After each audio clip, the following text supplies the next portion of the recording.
We're working on Revy's place command. So I'm just I'm using his kibble as treats, and I'm just throwing it away to get him to reset. Place. Good boy. Yeah, give him some on the bed. There we go. It's behind you, Noosh. It's behind you. There it is. So we're feeding him on the bed to create value in that object. So I'm just throwing the kibble to get him off, and I'm adding the word today. Place. Well done. Good boy.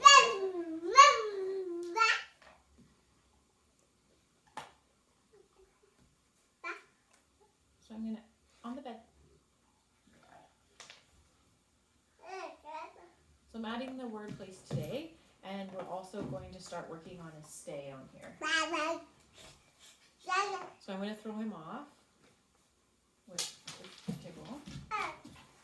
You put that alone. Place. Good dog. Good boy. Here, do you want to give him one on the bed? On the bed.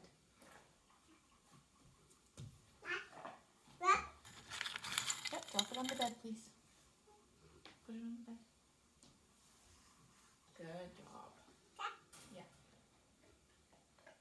Good. Put it a little closer. There you go. That's good. Yeah. Okay, so when we start working on the stay, all I'm going to do is take a step back here. Good boy. And I'm going to go back and feed him on the bed. I'm putting the food on the bed instead of handing it to him just because we want to create value in this object. Good boy. Oh, so close. So if he gets up, that's fine. I'm just going to reset the exercise. There we go. Yes, good boy. So I'm not using a word here just because he's still learning. Yes. And you can put it in the bed next time. Okay. Yes, good boy. Put one on the bed. Right on the bed for him.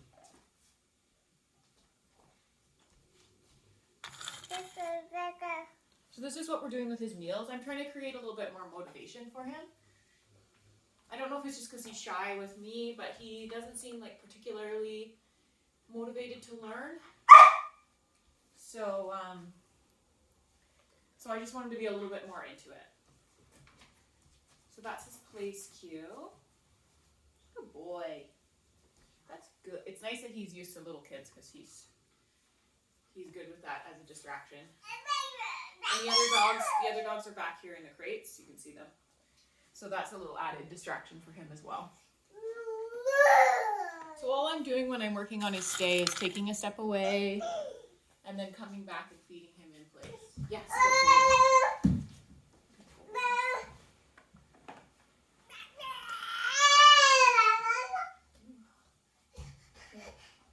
boy. Go put it on his bed. Good boy. Good job. Good boy. Good boy.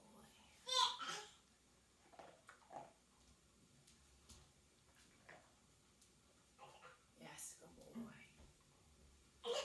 Good boy.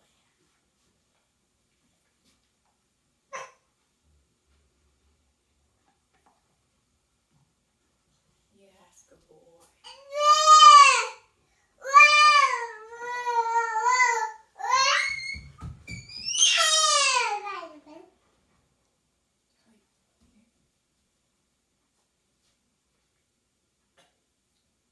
Yes, good boy. Good baby. Good dog. So we'll eventually work up to me both of us going out of sight here so that he gets used to staying on the bed when we're not here. And then I'm going to start adding other distractions like someone knocking on the door, my husband coming through the door, just to help lower the barking for you. So if he can do this stay while there's big distractions going on, that'll really help him control himself when there's barking as well. Good boy. Good job, buddy.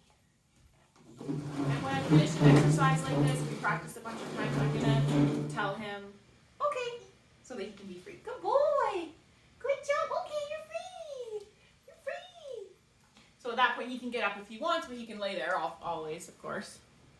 And the other thing we've been working on is his nose target. So that's the touch cue that I was telling you about. So that's sort of a replacement for a recall, but it's a little different. So for the dog, it feels different.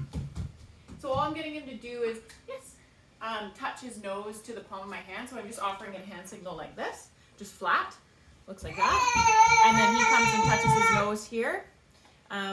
So the dog's coming to you, but you're not actually, it's not as loose as a recall. It's really focused for the dog. It gives them a target to touch.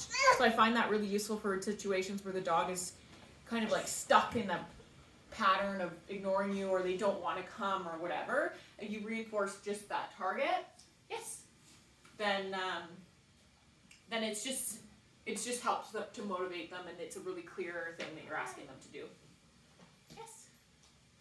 And we'll talk about the coming in at night, because I think we should probably set up some kind of routine to take away his choices there.